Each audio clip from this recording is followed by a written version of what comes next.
کہتے ابو حنیفہ کو کس نے پڑھایا ہے؟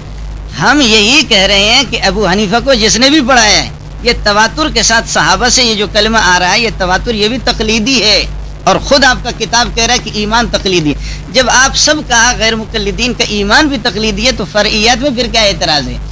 اگر قرآن و حدیث میں لا الہ الا اللہ محمد رسول اللہ نہیں ہے تو کیا یہ لا الہ الا اللہ محمد رسول اللہ یہ امام ابو حنیفہ رحمۃ اللہ علیہ نے بنایا آپ کو دیا؟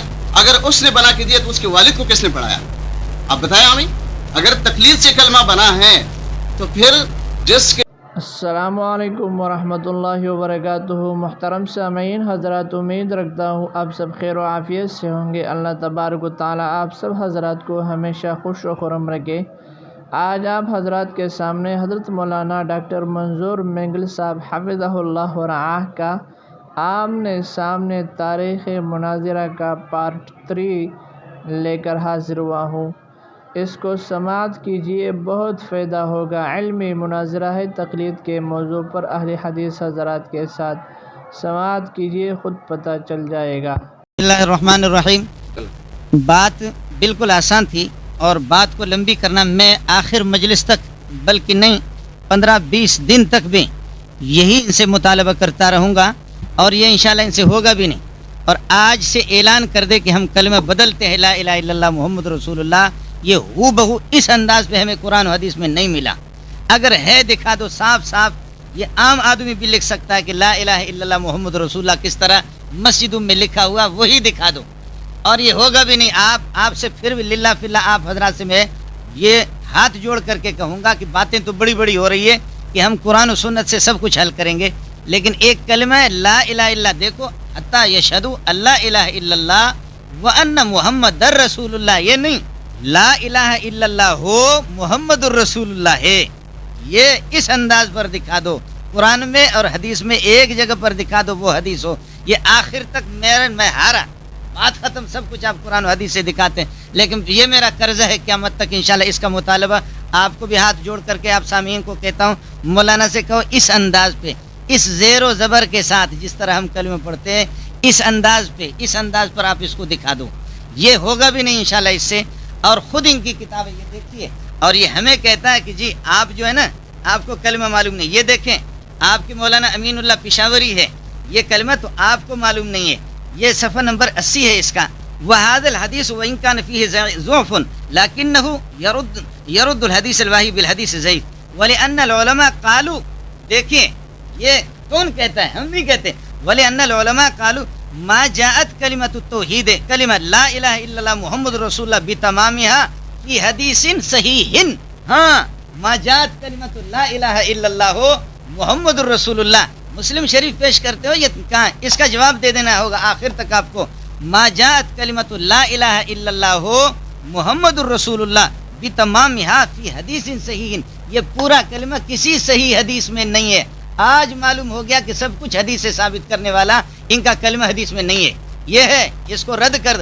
بات موٹی سی ہے، مطلق تقلید فلانا فلانا فلانا فلانا، وہ بعد کا ہے انشاءاللہ۔ میں مطلق پر بھی آ رہا ہوں، یہ میرا قرض ہے، پھر مطالبہ کروں گا، 12 مطالبہ، اب مطلق پر آ رہا ہوں، تقلید مطلق میں ثابت۔ یا ایھا الذین آمنوا اطیعوا اللہ واطیعوا الرسول واولی الامر منکم۔ اب استدلال کو سمجھ لینا، میں نے آپ سے عرض کیا کہ کتابیں نہیں، قرآن و حدیث کے کس لفظ سے آپ کا استدلال ہوگا اس کو میں بھی اسی طریقے پر علم سے استدلال کروں گا۔ آپ کے پاس اگر علم ہے تو علم ہی سے استدلال کر لینا۔ یا ایھا الذین آمنوا اطیعوا اللہ، اطاعتا، اللہ کی اطاعت کرو اور رسول کی اطاعت کرو، واولی الامر منکم، اولی الامر کی اطاعت کرو۔ بات صاف سی ہے، اب بات ذرا سمجھ لینا۔ اطاعت کی دو صورتیں، اطاعت فی القول ہوتا ہے کسی کے قول میں اس کی بات مان لینا، اور اطاعت فی الفعل بھی ہوتا ہے جس کو اتباع کہتے ہیں۔ تقلید اور اتباع ایک ہی چیز ہے، اتباع قرآن میں ہے، اتباع حدیث میں ہے، اتباع قرآن میں ہے، اتباع حدیث میں ہے، اور جب اتباع موجود ہے تو تقلید بھی ہے، چیز ایک ہی ہے، صرف لفظ کا فرق ہے، آپ سرید کہیں یا ترید کہہ دیں۔ اطیعوا اللہ و اطیعوا الرسول و اولی الامر، اطاعت قول کو بھی کہتے ہیں اور فعل کو، اور اطاعت اور اتباع ایک ہی چیز ہے، اطاعت میں قول بھی ہے اور فعل بھی ہے۔ اتباع، اب آپ کو بتا رہا ہوں کہ تقلید کہتے ہیں اتباع کو، اتباع الانسان غیرہ فیما یقول او یفعل معتقدا لحقیتہ من غیر دلیل من غیر دلیل، کہ کسی کے قول میں اور فعل میں اس کی اطاعت کر لینا اور اس کی بات کو مان لینا۔ اتباع جب قرآن میں ہے اور اتباع جب حدیث میں ہے تو تقلید اور اتباع دونوں کے دونوں ایک ہی چیز ہے۔ یہ کشاف اصطلاحات الفنون میں بھی یہی ہے، اور سید شریف جرجانی رحمۃ اللہ علیہ نے بھی یہی لکھا ہے۔ آپ مجھے یہ بتائیں، اطیعوا اللہ و اطیعوا الرسول دو ہو گئے، اولی الامر منکم یعنی اطیعوا اولی الامر منکم، اولی الامر کی بھی اطاعت کر دو۔ وہ اولی الامر کون ہے اور اطاعت میں اور اتباع میں فرق کیا ہے، یہ مجھے بتا دینا۔ اطاعت میں اور اتباع میں فرق، یہ آپ سے میں اس کا مطالبہ کر دوں گا۔ اور اولی الامر سے اگر آپ بادشاہ مراد لیتے ہیں، عام حکمران جب عام وہ قابل اتباع ہے اور قابل تقلید ہے، تو جو ماہر فی الدین ہو اور دین کے رموز سے واقف ہو وہ بندہ بطری کا اولائی ہوگا۔ اور پھر آپ سے یہی میرا اعتراض ہے، یہ ہے کہ مسئلہ مطالبہ ہے، بات ذرا سمجھ لینا کہ دو چیزیں ہیں۔ ایک مسئلہ ہے حدیث کے خود سند ہے اور متن ہے، یہ محدثین نے نقل کی ہے۔ دوسرے چیز ہے حدیث کے معانی ہے۔ ترمذی شریف آپ کے پاس ہے، مجھے لے کر کے مجھے دے دو۔ ترمذی اگر آپ کے پاس ہے، ہم نے کتاب نہیں لائی ہے۔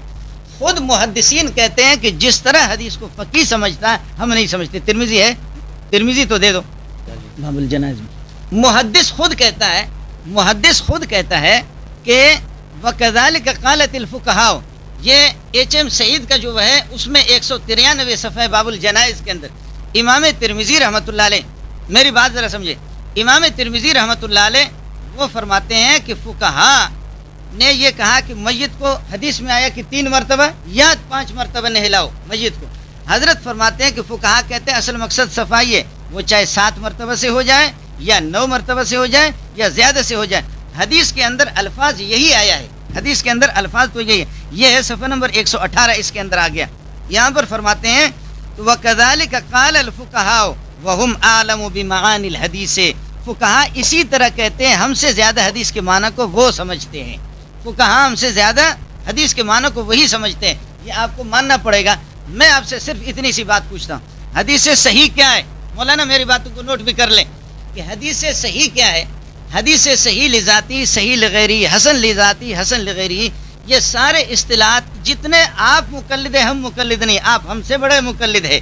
کوئی قرآن و حدیث آپ کے پاس کچھ بھی نہیں ہے۔ امام بخاری کے جوتے، امام ترمذی کے جوتے حدیث صحیح میں جب آپ لے لیتے ہیں تو ہم کہتے ہیں معانی حدیث کے اندر، تشریح حدیث کے اندر اور تفسیر حدیث کے اندر امام ابو حنیفہ رحمۃ اللہ علیہ اور امام شافعی رحمۃ اللہ علیہ کی بات آپ کو، فقہا کی بات آپ کو ماننی پڑے گی۔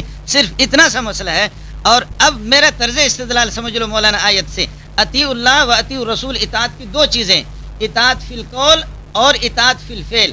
اور اطاعت فی الفعل وہی اتباع ہے۔ اتباع جب قرآن میں ہے اور حدیث میں ہے تو تقلید بھی ہے۔ اتباع اور تقلید ایک ہی چیز ہے، اس لیے کہ لغت والے خود کہتے ہیں، جنہوں نے تعریف کی ہے وہ کہتے ہیں کہ التقلید اتباع الانسان فیما یقول او یفعل معتقدا للحقیت، معتقدا للحقیت ہی۔ تو اطاعت جب ثابت ہے تو دو چیزیں اس میں، اطاعت فی القول اور اطاعت فی الفعل، اور اطاعت فی الفعل یہی اتباع ہے، اور اتباع اور تقلید دونوں کی دونوں ایک ہی چیز ہے۔ بات صاف سی ہے۔ اگر ہم نے ثابت کر دیا کہیں کسی کتاب سے کہ صحابہ نے بھی تقلید کی ہے، صحابہ نے بھی تقلید کی ہے، کسی بڑے بزرگ نے کہا صحابہ نے تقلید کی ہے، بات ہی ختم۔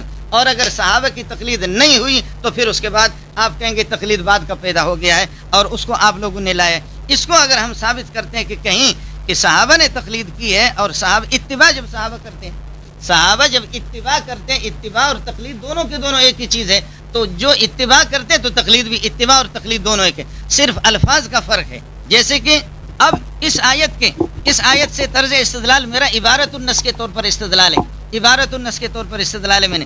اب اس کی تفسیر آپ سنیں۔ قال جابر بن عبداللہ رضی اللہ تعالیٰ عنہ اولی الامر منکم، اولی الامر منکم سے کون مراد ہے؟ قال الفقہ اصحاب الفقہ والخیر، اصحاب الفقہ مستدرک حاکم ہے، پہلی جلد ہے، صفحہ نمبر 123 ہے، اور یہ ہے کہ 211۔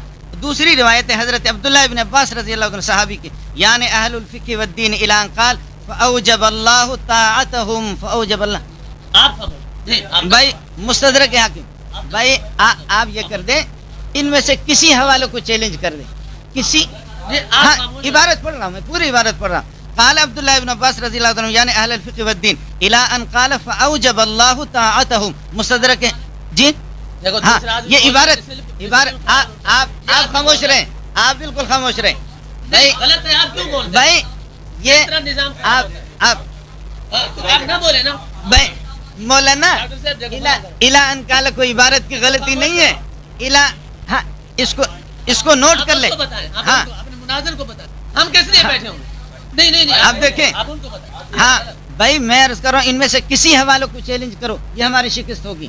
سب ہی یہ حوالے موجود ہے مستدرک حاکم. اور یہاں صحابی کہہ رہا قال الحاکم تفسیر الصحابی مسند. نہیں اب ایک منٹ ٹائم روک لیں کہ ڈاکٹر صاحب سے بات ہوئی تھی کہ ان کی طرف سے علماء آئیں گے اور بات ہوگی دلائل پر، کتابیں دکھائیں گے، دلائل دکھائیں گے. ہم مطالبہ کر رہے ہیں وہ جو آپ عبارت پڑھ رہے ہیں وہ کتاب ہمیں دکھاؤ کہاں ہے. نہ عبارت اس نے پوری پڑھی ہے صحیح معنوں میں، اس میں جو مدعا ہے جو مقصد ہے، اور نہ کتاب اس کے پاس موجود ہے. ایسے زبانی جمع خرچ تو وہ 2 دن کرے 3 دن کرے ہم بیٹھے رہے، کیا فائدہ ہے؟ یہ تو آپ باشعور لوگ. آپ خاموش ہو جائیں، آپ خاموش ہو جائیں، آپ خاموش ہو جائیں. بات یہ ہے کہ اگر آپ مناظرہ کرنا چاہتے ہیں، گفتگو کرنا چاہتے ہیں، یہ دین کی بات ہے، علم کی بات ہے، اور یہ تو پہلے سے ہی آپ نے بتا دیا. ایک طرف الدین الخالص سے آپ حوالہ پڑھ رہے، صحیح کلمے کا حوالہ دے رہے کہ صحیح کلمہ کیا ہے، صحیح کلمہ کیا نہیں ہے. صحیح نہیں، ایک منٹ نہیں، شروع نہیں ہوا ہے. ہم بات کرنا چاہتے ہیں، اس کو وضاحت کرنا چاہتے ہیں. بات یہ ہے کہ ہم نے صحیح مسلم سے کلمے کی حدیث پڑھ کر سنائی، وہ آپ کو راست نہیں آئی صحیح حدیث. آپ کہہ رہے کہ جیسے ہم کہیں ویسے سناؤ. ہم ایک منٹ ہاں ٹائم نوٹ نہ کریں نا، ٹائم نوٹ نہ کریں، تقریر نہ کر رہا ہوں نا. بات یہ ہے کہ اگر آپ گفتگو کرنا چاہتے ہیں، نہیں اگر آپ گفتگو کرنا چاہتے ہیں، کتابیں پیش کریں، جو عبارتیں آپ پڑھیں گے آپ کتابوں سے دکھائیں گے. جی ہاں کریں. اصل کتاب پیش کرنی پڑے گی، اصل کتاب پیش کرنی پڑے گی، نہیں چلے گا. اصل کتاب پیش کرنی پڑے گی. اصل کتاب اب دیکھیں ڈاکٹر صاحب آپ پابند کریں گے، اگر اصل کتاب ہمیں نہیں ملے گی ہم بولنے نہیں دیں گے. ہاں بالکل.